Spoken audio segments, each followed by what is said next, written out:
बिस्मिल्लाहिर्रहमानिर्रहीम। अस्सलामुअलैकुम। 26 न्यूज़ के साथ मैं हूं अरूबा जावेद। नजर डालते हैं आज की हेडलाइंस पर। वज़ीर-ए-आज़म मियां मोहम्मद शहबाज शरीफ लाहौर से लंदन के लिए रवाना हो गए हैं, जहां वो एक रोज़ा क़याम के बाद अक़वाम मुत्तहिदा की जनरल असम्बली की 78वें इजलास में शिरकत के लिए अमरीका रवाना होंगे।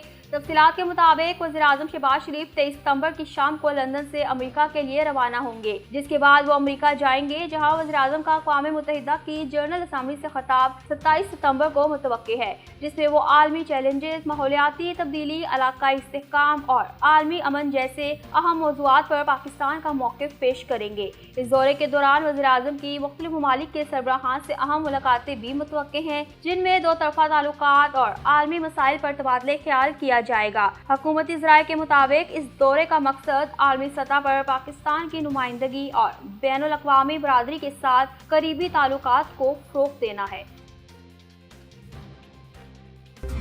JUI के सरबराह मौलाना फजल रहमान ने आईनी अदालत की हिमायत कर दी। मौलाना फजल रहमान ने कहा कि आईनी अदालत के क़याम में इत्तेफाक करते हैं। मैंने मुसवदा सामने आने पर बात करने का कहा था, लेकिन हुकूमत मुसवदा देने के लिए आमादा नहीं हो रही।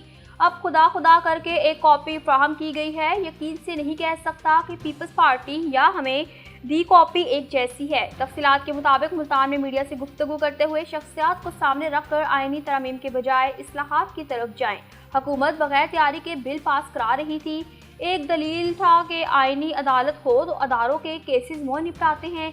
हमें जो मुसवदा दिया गया था इस वक्त तक तो इनके पास अक्सरियत नहीं थी, जिस पर JUI ने इस मुसवदा पर वोट देने से मुआज़रत की। बिलावल से इत्तफाक हुआ कि हम भी और वो भी एक ड्राफ्ट बना लें और शेयर करें। ड्राफ्ट पर हमारे वकला काम कर रहे हैं। उन्होंने कहा कि पार्लिमान का काम है आइन साजी और कानून साजी। हम इस पर किसी किस्म का कदम कबूल करने के लिए तैयार नहीं। अदारों के दरमियान ताकत का तवाज़ुन बिगड़ता है तो निज़ाम तहस नहस हो जाएगा। अदारों की लड़ाई में मुल्क कमज़ोर हो जाता है और अदालतों को मज़ीद कमज़ोर किया जा रहा है। फौज, अदलिया, पार्लियामेंटेरियंस अपने दायरे में रहकर काम करे तो निज़ाम ठीक चलेगा, लेकिन हमें बदनीयती नज़र आ रही थी। हुकूमत से अपने मफादात के लिए इस्तेमाल करना चाहती थी।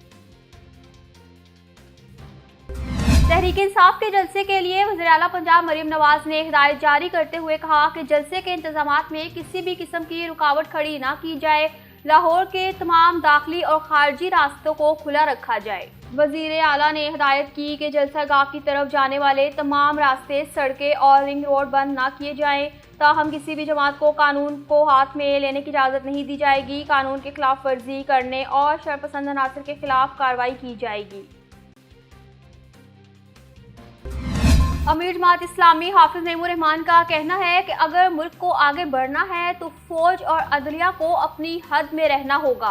साहिवाल में जलसा आम से खिताब करते हुए हाफिज नईमुर रहमान का कहना था, ये नाअहल लोग तरमीम करके अदलिया भी अपनी बनाना चाहते थे, आइन में तरमीम चाहते हैं, लेकिन पार्लियामेंट से बिल को छुपाए रखा। हम मौलाना फजल रहमान से तवक्को रखते हैं कि पूरी तरमीम को मुस्तरद कर देंगे। अमीर जमात इस्लामी ने कहा कि पाकिस्तान पर जाली फॉर्म 47 की पैदावार और नाअहल हुकूमत मुसल्लत कर दी गई, जो जमहूरियत की तौहीन और अवाम की राय का बंटवारा है। फॉर्म 45 की बुनियाद पर हुकूमत बननी चाहिए। हाफिज नईमुर रहमान ने मजीद कहा कि PTI के कारकुनों को ट्रक की बत्ती के पीछे लगाया जाता है। पाकिस्तान मजीद किसी खिलवाड़ का मुतहम्मिल नहीं हो सकता। अगर मुल्क को आगे बढ़ाना है तो फौज और अदलिया को अपनी आईनी हुदूद में रहना होगा। न्यूज़ स्टूडियो से फिर वक्त तक के लिए इतना ही। मजीद खबरों और अपडेट्स के लिए देखते रहिए 26 न्यूज़।